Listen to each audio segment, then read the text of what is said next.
কাসির দামিশকি রহমাতুল্লাহ আলাই তার একটা হাদিস এনেছেন, সেখানে নবীজির এই হাদিসটা এত রেয়ার, আমি আর কোথাও অনেক জায়গায় খুঁজছি, আমি হাদিসটা আর পাই নাই। সেখানে ইবনে কাসির দামিশকি রহমাতুল্লাহ আলাই বলেন, একবার নবীজি বসে আছেন, এমন সময় একজন বেদুইন আরব, দূর মরুভূমির গ্রামের একটা আরব মুসলমান আসছে নবীর দরবারে, এসে বলতেছে, আসসালাতু ওয়াসসালামু আলাইকা ইয়া রাসূলুল্লাহ, আসসালাতু ওয়াসসালামু আলাইকা ইয়া হাবিবাল্লাহ। নবী বললেন, ওয়া আলাইকুম আসসালাম ওয়া রাহমাতুল্লাহ, কি খবর? কই ইয়া রাসূলুল্লাহ, আপনি কি আমাকে চিনতে পেরেছেন? কই না, তোমাকে তো চিনলাম না। কই আমি দূর মরু প্রান্তরে একেবারে অজপাড়া গায়ে নিবৃত পল্লীতে বর্ডার বেল্টে আমার ঠিকানা, আমি একবারে সাইডে আমার বাড়ি, সবসময় তো আসতে পারি না, এজন্য আপনি আমাকে দেখেন কম, আপনারেও আমি দেখি কম। নবীকেও একটা খুশির খবর নিয়ে এসেছি। আল্লাহর নবী বললেন, কিসের খুশির খবর? ইয়া রাসূলুল্লাহ, ইয়া হাবিবাল্লাহ, আপনি তো আমার রুহানি পিতা, আমার মেয়েটা তো আপনার নাতনি, আপনার মেয়ে আপনার নাতনি বিয়ের উপযুক্ত হয়ে গেছে। আমি একটা ভালো ছেলে পাইয়া, নামাজি পরহেজগার, অনেক সুন্দর উত্তম চরিত্রের অধিকারী একটা মানুষ পাইয়া তার জন্য বিয়ে ঠিক করে ফেলেছি, বিয়েও হয়ে গেছে। নবী গো, গুস্তাকি মাফ কর দিজিয়ে, বেয়াদবি মাফ করবেন, আমি আপনারে জানাইতে পারি নাই, আমি এসেছি এই জন্যে আপনার নাতিনের বিয়েতে আপনি কি কোনো উপহার দিবেন না? সুবহানাল্লাহ বলবেন না? আপনি সম্পর্কটা দেখছেন, আপনি কি সম্পর্কটা বুঝতে পারতেছেন? কেমন সম্পর্ক থাকলে উম্মতে গিয়া নবীজিরে কয়, ইয়া রাসূলুল্লাহ, আমার ভাইয়ার বিয়া, আপনি কিছু দিতেন না? আপনি পারবেন আপনার নেতারে কইতেন? আপনি পারবেন আপনি ফিস সাহেবরে কইতেন যে হুজুর, সারাটা জীবন তো আপনার ফিসে ঘুরলাম, আমার মেয়ের তো বিয়া, আপনার তো নাতিন, আপনি কি দিবেন হুজুর? এই কথাটা বাংলাদেশে কোনো ফিস সাহেবের কাছে গিয়ে বলা যাবে? বরঞ্চ ফিস সাহেব আরও আশায় থাকে, নাতিনের যখন বিয়ে হইছে একটা লুঙ্গি আর একটা ছাতি তো নিশ্চিত, ঠিক কিনা কন? ছাতি তো একটা ফামুই, লুঙ্গি এতে কোনো সন্দেহ নাই, পাঞ্জাবির কাপড়ও দিত পারি। যেহেতু আমার নাতিনের বিয়ে হয়েছে, আমি তো এটা ফা না, তাই না যে জীবনে বাইদে বাইদে দেওয়ান দরকার, তাই না এটার আর খবর নাই, তাই খালি হাদিয়া লইতে শিখছে।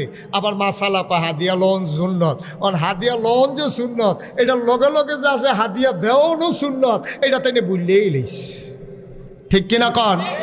নাতিনের বিয়ে হয়েছে, ফিসা হুজুর আপনি কি দিবেন?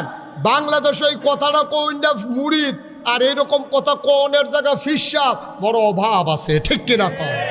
খাইতে খাইতে খাইতে খাইতে মুরিদ খালি দুনিয়া ছাড়ায়, তা বাবা দুনিয়া ছাড়ো, বাবা দুনিয়া ছাড়ো, দুনিয়া ছাড়তে ছাড়তে হেতে সব ছাড়া দিছে, আর এবার ক্ষেত রাখতে রাখতে এই গ্রাম বাদ দিয়ে এই গ্রামও গেছে। মুরিদরা খালি দুনিয়া ছাড়ায়, আর এবারে খালি দুনিয়াটা আঞ্জা দিয়া ধরে। আপনি বললে আপনি জিব্বা কামড় দিয়ে কচ করে কেটে ফেলবেন। আমি এমন একজন পীর সাহেবের নাম জানি, আপনি শুনলে অবাক হয়ে যাবেন। এই যে গত বিএস খতিয়ান হইল, এই লাস্ট যেটা বাংলাদেশের সরকার যে খতিয়ান করতে হইলো, অফিসার এসে এক পীর সাহেবরে জিগাইছে যে হুজুর আপনার জায়গা জমির কাগজপত্রটি লইয়ে আইয়েন, আর আপনার কয় ভাই কই বোন কন, আমি এটি ফরাইজ মতো বাক করে দিয়ে দেন। এবারে হাসতে হাসতে কয়, আমি আবার বাহির ঘরে একজনে সব দিয়ে আমারে দেন। এবারে কাগজপত্র সব লেখা দিয়ে আসে না, থানা তো যাইতে পারছে না, ওই ফির সাহেবের বই নেই তো খবর পাইয়া অফিসারে গিয়া মাইক ফটো দৌড়ে বইছে, আপনি যদি সব বাইয়েতে লেখা দিয়েছেন, কয় আমার দোষ কি, আপনার বাইয়েই তো কইছে, আপনারা কেউ নাই। হেবারা আছে একজন, তো হেবারে দিতাম না দ্যাম কারে। এইরকম ফির সাহেব বাংলাদেশও, নাউজুবিল্লাহ কইতেন না? জোরে কইতেন না নাউজুবিল্লাহ? কষ্ট হইতেছে আপনাদের না? এই কয়েক মিনিটের ভিতরে ছেড়ে দিচ্ছি। আল্লাহর নবী বসে আছেন নিথরে নিস্তব্ধ হয়ে। সাহাবা গিয়া কয়, ইয়া রাসূলুল্লাহ, ইয়া হাবিবাল্লাহ, আপনার নাতিনের বিয়ে, আপনি কি কোনো উপহার দিবেন না? নবী বিব্রত হয়ে গেলেন, পকেট হাতড়ালেন, একটা পয়সাও পকেটে নাই, ঘরে দেওয়ার মতো কিচ্ছু নাই।